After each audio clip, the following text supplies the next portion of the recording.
कबीर दास जी के दोहे और उनके विश्लेषण। चिंता ऐसी डाकिनी काट कलेजा खाए। वैद बेचारा क्या करे, कहाँ तक दवा लगाए। कबीरदास जी कहते हैं कि चिंता एक ऐसी डाकिनी राक्षसी है जो मनुष्य का कलेजा हृदय खा जाती है। यह भीतर से व्यक्ति को कमजोर कर देती है।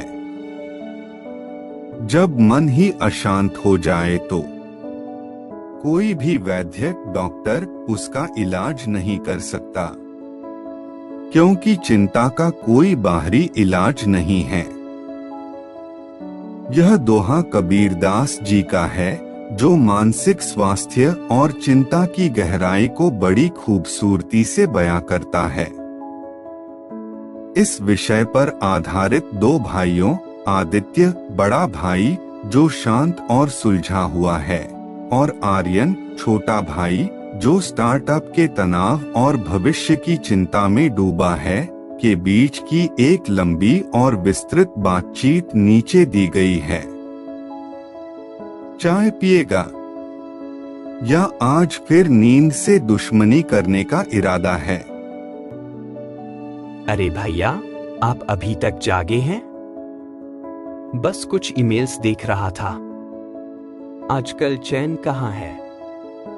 चैन बाहर नहीं, अंदर खोया है छोटे। मैं तुझे पिछले एक हफ्ते से देख रहा हूँ। तू यहाँ होकर भी यहाँ नहीं है। क्या बात है?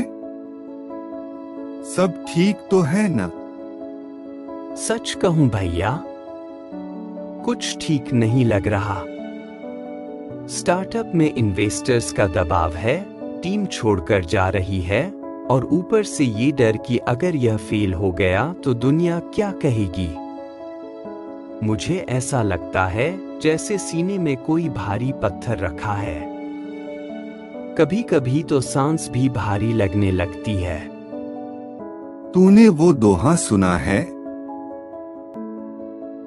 चिंता ऐसी डाकिनी काट कलेजा खाए। कबीर साहब ने चिंता को डाकिनी यानी डायन कहा है। क्यों? क्योंकि वह बाहर से हमला नहीं करती, वह अंदर से तेरा कलेजा कुतरना शुरू करती है। बिल्कुल सही शब्द है भैया, काट कलेजा खाए। मुझे सच में ऐसा महसूस होता है कि मेरी ऊर्जा खत्म हो रही है। मैं जिम जाता हूँ, अच्छा खाता हूँ, फिर भी कमजोरी महसूस होती है। यही तो खेल है। तू शरीर का इलाज ढूंढ रहा है, जबकि बीमारी मन में है।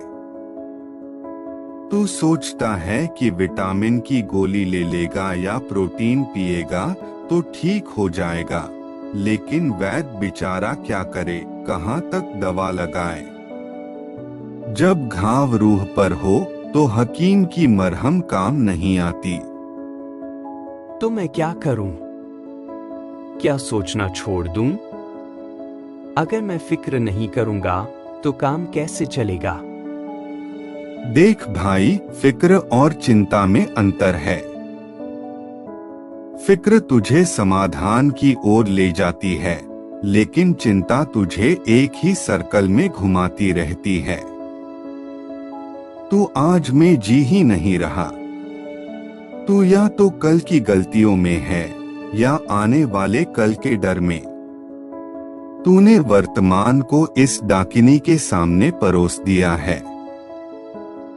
पर भैया, समाज का डर, नाकामयाबी का डर, यह सब कैसे नजरअंदाज करूं? समाज तब भी बोलेगा जब तू सफल होगा, और तब भी जब तू विफल होगा। कबीर ने इसे डाकिनी इसलिए कहा क्योंकि यह अदृश्य है। यह तेरी रचनात्मकता को दीमक की तरह चाट जाती है। तू जिस वैद्य डॉक्टर की बात कर रहा है, वो डॉक्टर तुझे नींद की गोली दे सकता है, पर सुकून नहीं। तो क्या इसका कोई इलाज नहीं है? क्या मैं बस ऐसे ही घुटता रहूं? इलाज है, पर वो किसी फार्मेसी में नहीं मिलेगा। तुझे स्वयं का वैद्य बनना होगा। कबीर के इस दोहे का दूसरा पहलू समझ, जब दवा काम न करे तो प्रार्थना और समर्पण काम आता है। पहला स्वीकार करो, एक्सेप्टेंस, जो तेरे हाथ में नहीं है उसे छोड़ना सीख। दूसरा साक्षी भाव, अपनी चिंताओं को एक दर्शक की तरह देख। मत कह कि मैं चिंतित हूँ, कह कि एक विचार आ रहा है जो मुझे परेशान कर रहा है। तू विचार नहीं है। तीसरा कर्म की दवा, केवल परिणाम की चिंता करने से बेहतर है कि छोटे छोटे ठोस कदम उठाए जाएं। आज बहुत दिनों बाद किसी ने रूह की बात की है। मैं बस मशीनों की तरह भाग रहा था। मुझे लगा था कि शायद मुझे कोई शारीरिक बीमारी हो रही है। यही गलती सब करते हैं। जब मन भारी होता है तो शरीर झुक जाता है। कल सुबह मेरे साथ पार्क चल। फोन घर छोड़कर मिट्टी पर नंगे पैर चलेंगे और सिर्फ चिड़ियों की आवाज सुनेंगे। उस डाकिनी को भगाने का यही तरीका है, वर्तमान में लौट आना।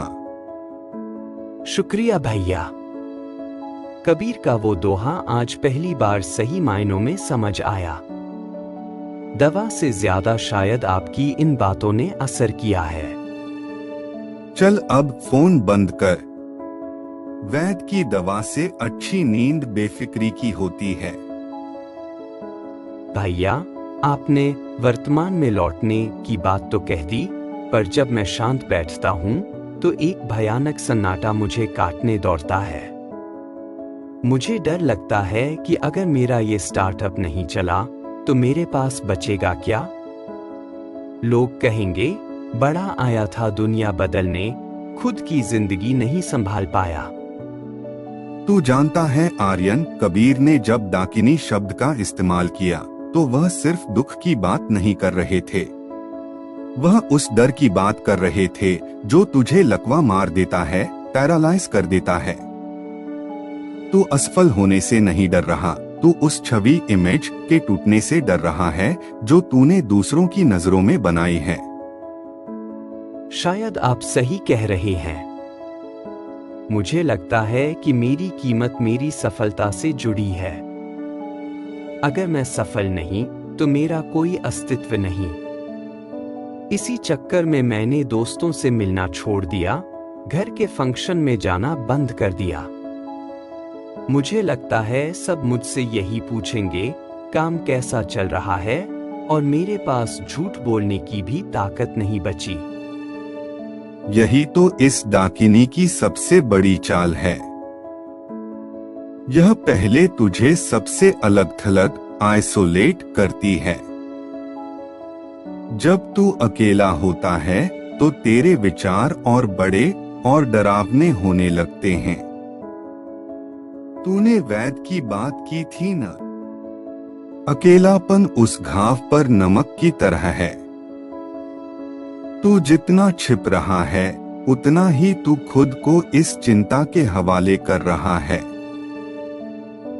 पर भैया, जब मैं लोगों के बीच होता हूँ तो मुझे और ज्यादा अकेलापन महसूस होता है। ऐसा लगता है कोई मुझे समझ नहीं पाएगा। सब अपनी खुशियों में मग्न हैं और मैं अंदर ही अंदर जल रहा हूँ। क्योंकि तू परफेक्शन का मुखौटा पहनकर घूम रहा है। तू अपनी कमजोरी दिखाने से डरता है। कबीर कहते थे कि मन को साफ करो, दिखावे को नहीं। जब तू स्वीकार कर लेगा कि हाँ, मैं डरा हुआ हूँ, तो वो डर आधा रह जाएगा। तूने कभी गौर किया है, वैद्य शरीर का ताप टेम्परेचर नापता है, पर मन का ताप सिर्फ सहानुभूति और संवाद से कम होता है। लेकिन अगर सच में सब खत्म हो गया तो? मेरा पैसा, मेरा समय, मेरी मेहनत, सब बेकार? बेकार कुछ नहीं होता छोटे। अनुभव कभी वेस्ट नहीं जाता।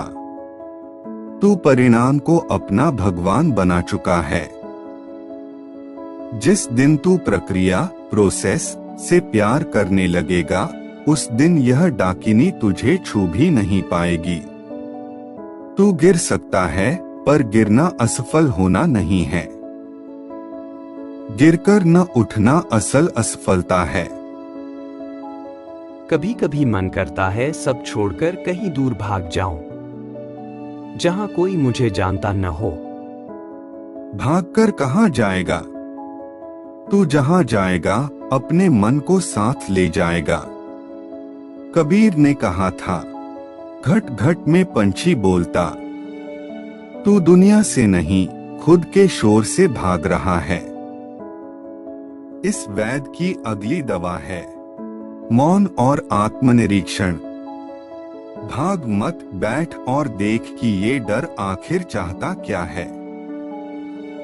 तो कल से क्या बदल जाएगा? कल से तू काम करेगा, पर नतीजों की गुलामी नहीं। तू लोगों से मिलेगा, इसलिए नहीं कि उन्हें अपनी जीत दिखानी है, बल्कि इसलिए कि तू इंसान है और तुझे जुड़ाव, कनेक्शन की जरूरत है। और याद रख, अगर तू हार भी गया तो इस घर का दरवाजा तेरे लिए हमेशा खुला है। यहाँ तू सीईओ नहीं, सिर्फ मेरा छोटा भाई है। भैया, अब सीना थोड़ा कम भारी लग रहा है। डाकिनी शायद थोड़ी कमजोर पड़ी है। पड़ेगी ही, क्योंकि तूने उसे रोशनी दिखा दी है। अब चल, थोड़ा सो जा। सुबह सूरज निकलेगा और यकीन मान, वो तुझे फिर से लड़ने की हिम्मत देगा।